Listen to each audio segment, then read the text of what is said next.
shout out pala sa mga taga-suporta natin mula dyan sa Mindanao, yung palaging nakikita natin kapag nag-vlog tayo na laging nag-comment. Shout out sa iyo, Sir and Maxi, at kay Sir Jason Ubas, at ganun din sa kay Sir Amstel Bryce Orga, at sa iba pa nating mga solid supporters.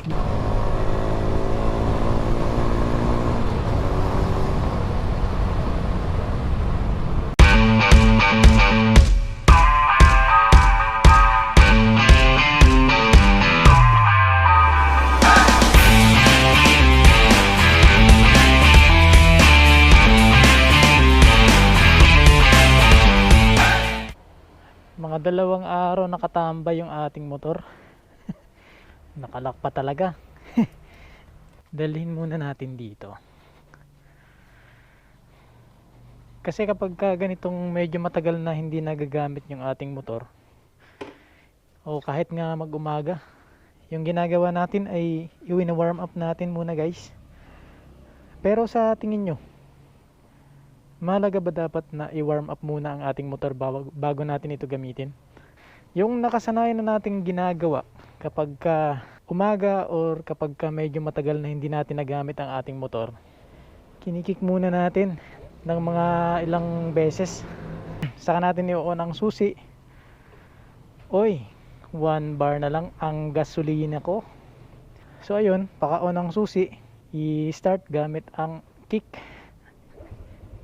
at hayaan lang munang umandar. Ginagawa nyo rin ba ito, guys? So ako, ginagawa ko to kasi ito na yung aking nakasanayan. Bago ko gamitin ang aking motor ay wina-warm up ko muna. Hindi ko naman masyadong tinatagalan ang aking pag-warm up ng aking motor. Para sa akin, ang mahalaga lang ay naka-warm up siya. Kahit mga 2 o 3 minuto, ganon. Ang importante lang ay yung langis niya ay umakyat muna sa taas. Pero may iba na parang hindi sila sang-ayon or hindi nila ginagawa yung ganitong procedure kapag umaga or kapag medyo matagal na hindi nila nagamit ang kanilang motor. Napapatanong din ako kung tama ba yung aking ginagawa. Pero siguro tama naman, kasi yung dati nating motor na ginagamit ko dati, halos ilang taon na, hanggang ngayon buhay pa rin. Yun yung aking ginagawa. At ganun din yung ginagawa ko dito sa aking XRM. Yung iba na ginagawa nila, guys, kapag bagong andar yung kanilang motor, hindi muna sila nagpapatakbo ng mabilis. Yung kahit na ganito lang muna.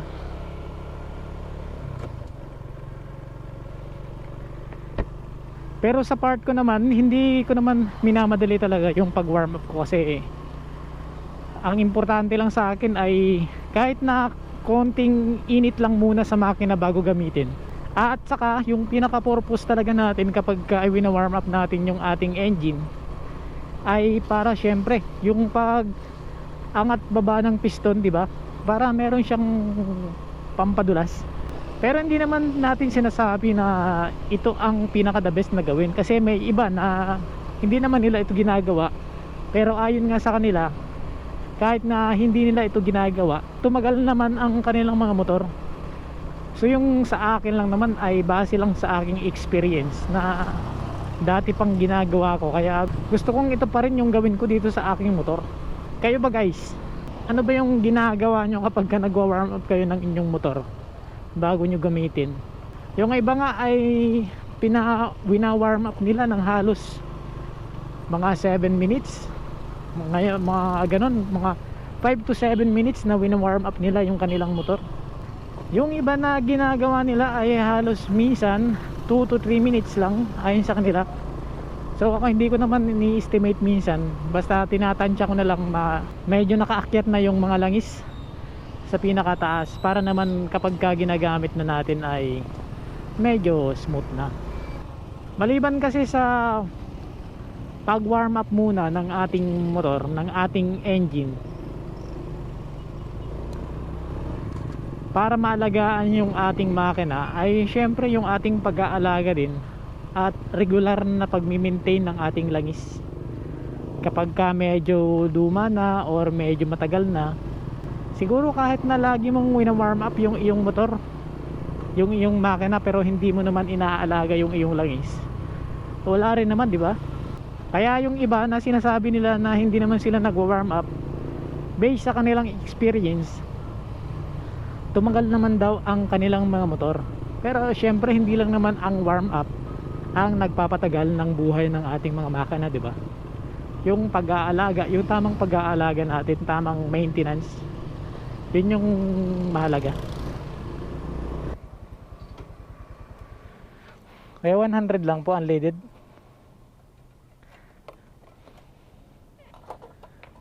And 100 po.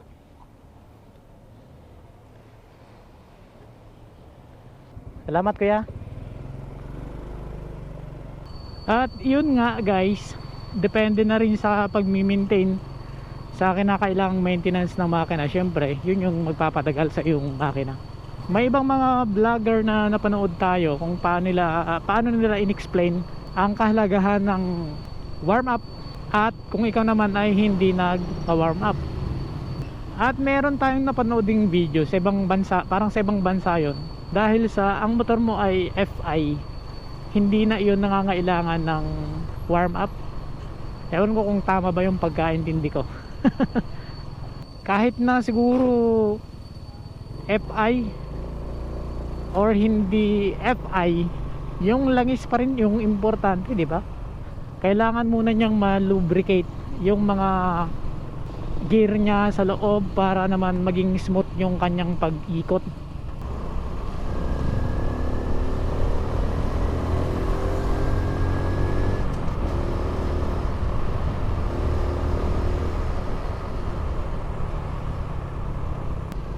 Ito yung parang pasyalan dito. Ayan o.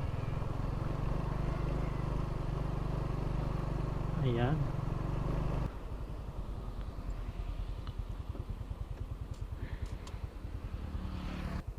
Brown yung kulay ng tubig dagat. Dahil sa kakaulan dito, halos walang tigil yung ulan guys. Ngayon lang tumigil, kaya nakapag-vlog tayo.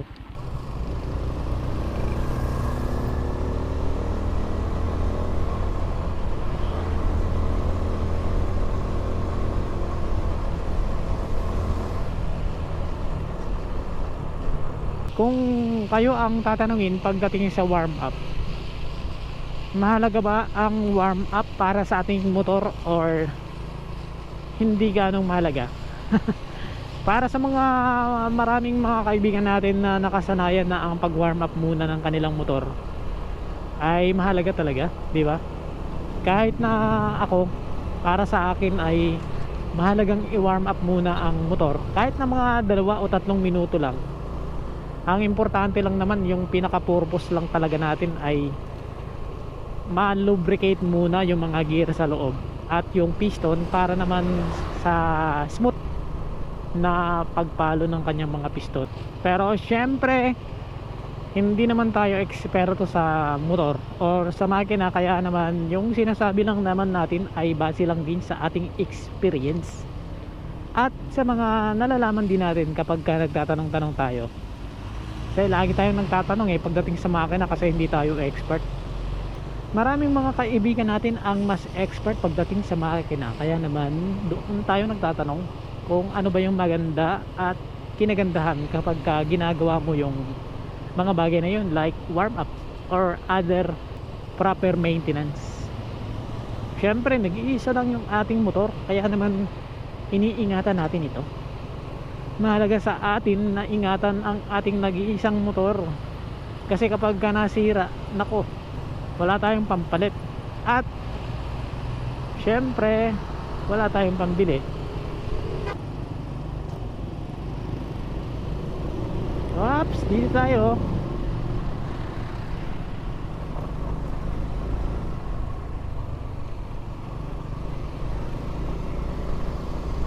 Ayun no, yung XRM no. Kung hindi ako nagkakamali, parang yan yung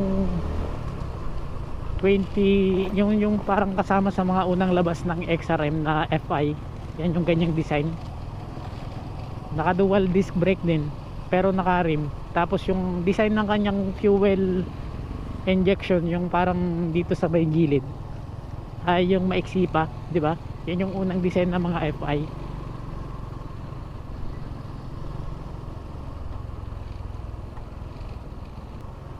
Grabe yung distansya ni kuya dito sa gilid, oh. Parang ayaw magpa-overtake din sa kanyang kaliwa. Baka baguhan yung driver kaya ganon. Ay, dito pala siya.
Muli ay maraming salamat guys sa inyong pagsama, sa inyong panonood sa ating video.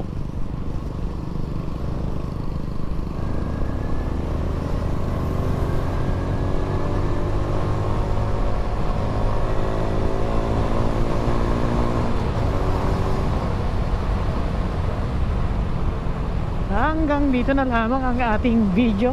Maraming salamat. Ride safe always. At this is Nel Ride Moto. Thank you.